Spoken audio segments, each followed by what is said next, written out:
Viva! Eu queria refletir hoje, nomeadamente no Dia de Portugal e de Camões e das Comunidades Portuguesas, onde é celebrado anualmente a dia 10 de junho, e que nomeadamente assenta também na data da morte do poeta Luís de Camões, sobre a seguinte questão: em que medida é que Luís de Camões e as suas obras têm a ver com a consciência ambiental moderna? E basicamente vou agora tentar elaborar um bocadinho sobre este ponto.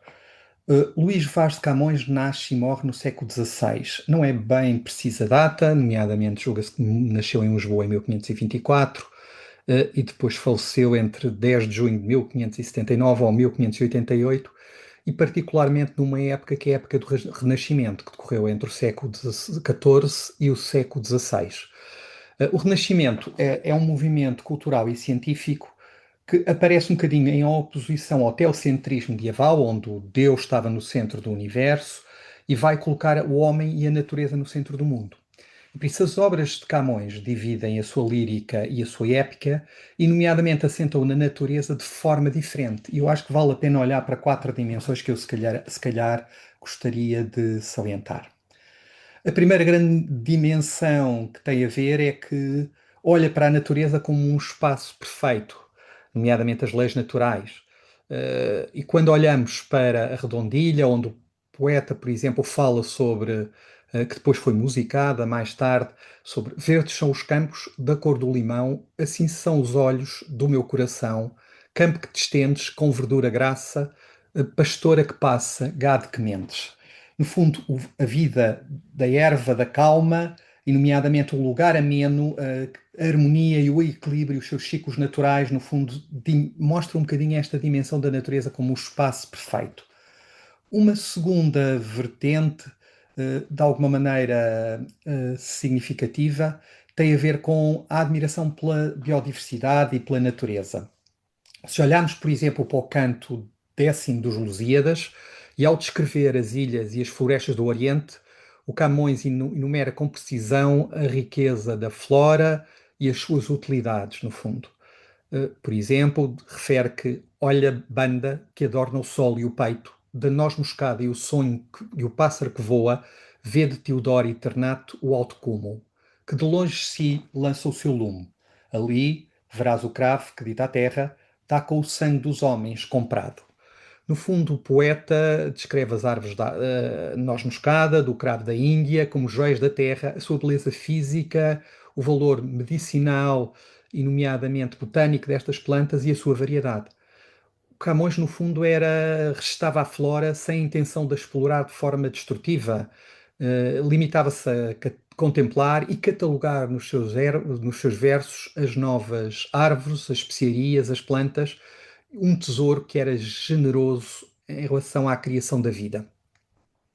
Uma terceira dimensão tem a ver com a interdependência daquilo que era entre o homem e os ecossistemas. No fundo, mostra que a humanidade, e num caso, por exemplo, os poetas, estavam tristes e o bem-estar humano estava ligado à saúde e ao ambiente. Por exemplo, quando ele refere, nomeadamente na Ecógolas, os seus poemas pastoris, tudo o que vês é cheio de tristura. Às abelhas o campo nega as flores e a nós nega o gado e a sua fartura.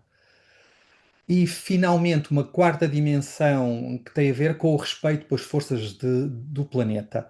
Eu acho que aí é marcadíssimo, ou pelo menos é muito claro, quando olhamos, por exemplo, para o canto quinto dos Lusíadas, o gigante Adamastor ergue-se nos meios dos mares.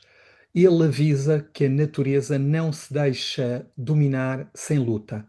Uh, Nomeadamente refere: eu sou aquele oculto e grande cabo a quem vós, tormentórios, chamais, que Ptolomeu, Pompónio, Estrabão e Plínio, e quantos pastadas houve, nunca viram, que este mar choco e o vento enfado.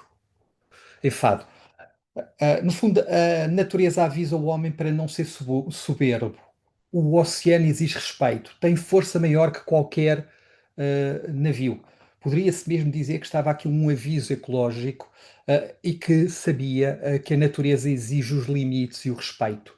E se olharmos para o seu canto 5 também, onde ele diz: não fique sem saber o que reserva, o destino e atual audácia extrema por este mar tanto se preserva e com tanto fúria se te algema. Eu diria que, tentando responder um bocadinho à questão inicial de como marca a consciência moderna, é claro que a relação de Luís de Camões com o ambiente e a natureza é rica, ajuda a perceber a ligação do homem com o planeta e o poeta usa para expressar não só os seus sentimentos, mas também contar as histórias dos descobrimentos e assumir a importância da natureza nestas quatro dimensões. A natureza como um espaço perfeito, as leis naturais, a admiração da biodiversidade, a interdependência entre o homem e os ecossistemas e o respeito pelas forças do planeta. Para o poeta, a natureza é uma força viva, perfeita e divina que merece o respeito absoluto. Sempre que o ser humano quebra essa harmonia ou tenta dominar o meio ambiente de forma gananciosa, a obra de Camões lança aviso e castigos severos. Diria que, para concluir, que Luís de Camões não viveu na época dos conceitos modernos da ecologia ou sustentabilidade, mas a sua obra demonstra uma profunda reverência pelas leis e pelo equilíbrio da natureza, que é hoje uma dimensão essencial da consciência ambiental.